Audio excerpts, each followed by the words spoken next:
Okay, we're on some scales. These are, I got these off eBay a while ago. I think a guy in Sheffield makes them. I've not put the bonnet on. Fuck. So, where was I? Scales. Yeah, made from a guy in Sheffield. He sells them on eBay. They are a good bit cheaper than the sort of entry-level motorsport ones, which probably means they're not quite, you know, motorsport level. But let's face it, it's me. It's probably one step up from stacking bathroom scales up and stuff. But they seem to do a decent job. You get the reach on independently adjustable feet, so if you've got a wonky floor, you can still work with them. This floor's really straight, luckily, so I didn't have to worry about too much like that. So what you get is you get a little screen with all the readings on, which it doesn't tell you the important things like cross weights and things like that, but then there's Android apps and stuff that you can use to just fill the details in, so not too worried about that. And this car, as it sits, hold on, let me... Okay, I can't minimise while I'm recording. I might have to make some notes. One sec. Okay, I made some notes. So the car weighs right now 527 kilos, and it's got a 47.1% cross weight distribution. So the recommendation from the app is to either lower the front right or the rear left, or alternatively raise the front left or rear right. So yeah, that's with no driver in it, obviously, so that needs fixing next, which is where this pile of ballast comes in. So I'm somewhere in the region of 95 kilos with my race gear on, hopefully a bit less by the time we start racing. And the minimum weight for the cars is 630, I think. So I'm going to be a fair bit over that with kind of a race tank of fuel in. But I guess you've got to meet minimum weight by the end of the race. So maybe I'm not that far off, actually. Yeah, we'll science that out later in this process. I'm not going to overthink it too much for now. This is just about getting the ride heights in a ballpark position, just so I know the fronts are roughly even, so I don't get any nasty lock-up issues or whatever when I'm if I get to start leaning on the car.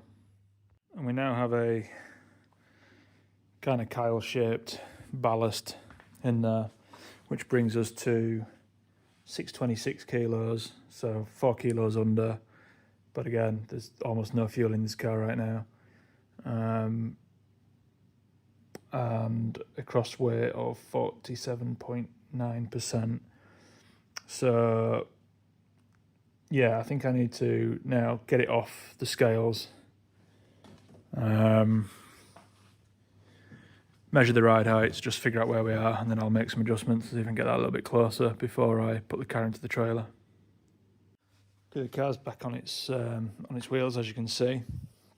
So I've just taken a measurement at the ride height at the front. Again, I'm not doing this too detailed for now. I just want it to be something like where, you know, in the ballpark for a starting point. So I believe the regulations, although I don't think they're confirmed yet for next year, if assuming the same as last year, I think the regs say a minimum of 120 mil ride height at the front, and then it's effectively free at the back. So it's up to you whether you run positive rake, neutral, or negative rake. I understand there's arguments for each of those options, so it's something I'll need to play with when I'm testing the car. So to allow for tyre wear and suspension settling and stuff like that, I've set my front to 130. I've just had a quick tweak now. It's 130 both sides, which will throw the corner weights back off again, probably further away than they were to start with. So I'm just going to check the rears now. I'm not sure what I want to do yet with the rears, positive or negative. I might go somewhere close to neutral and then, yeah, I don't know. I'll think about it. So maybe I've just discovered a new talent. I had one go at adjusting ride height, and I've got the cross weights to 49.7, which is near as damn it. So what I've done, this rear left is actually as low as it will go. I've bottomed out the spring seat, which kind of logged something in my memory. So I do remember having a discussion about somebody about some kind of hacks to machine a little bit off of one of the rings to gain a little bit more adjustment on this corner.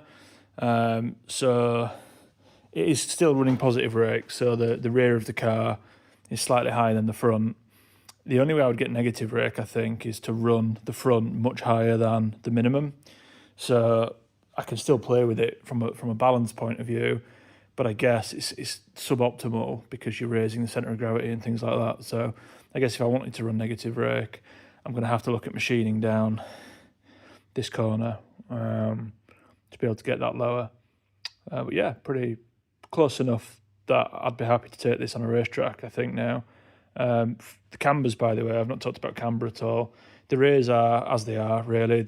It's because the rear geometry, there's no adjustment. You can shim it and stuff like that, but obviously it is what it is. It's about 1.6, 1.7 degrees or something like that. I think it is, maybe 1.5. The fronts, I think the driver's side is okay, but I think the passenger side is running a bit too much camber. But the adjustment on these is a bit of a pain. You've got to remove the ball joint from the upright to be able to wide it into the wishbone. So they're within like a degree of each other. It's not ideal, but I'm probably going to leave that. I mean, you can almost see it, I think. Maybe not. But yeah, I'm going to leave that for now. That can be fine-tuned later on. So yeah, we're just going to talk a few things up, and then I'm going to put it on the trailer. Just one more update on that. I hope to take this to Donington tomorrow, and I am going to take it to Donington tomorrow, but like a knob, I forgot to actually book myself on, and it's now sold out. So there's a real chance that I won't get to go on the circuit. But there's a couple of Caterham people going tomorrow. It'd be nice to just do a bit of networking, stuff like that, but also get a second pair of eyes on a couple of things I've done on the car. So it's not all lost. And if I do get out on track, if they have a no-show or whatever, I can just gently put some miles on it and just see how it all feels. So yeah, I will check in maybe tomorrow. One last thing, just to check in. I've been aiming for matching cross weights, which I've got to within 0.3%. But my front axle is way out of balance. It's 128 kilos on one side, 160 on the other. There's another school of thought on these cars that says getting even weight distribution on the front axle is more important than the cross weights, on the basis of avoiding maximising braking ability before one of the corners locks up. Obviously, I don't have the knowledge to say whether that's true or not. Maybe it's something I play with. There's kind of definitely two schools of thought. One is the traditional, get the cross weights right. The other is balance up that front axle. The truth and the fastest option, being realistic, is probably somewhere in between. And there's probably no rule of thumb for that. It's probably where the skill of a proper setup comes in. So for now, I'm going to go with what I know, which is evening up the cross weights, and I'll see how it drives.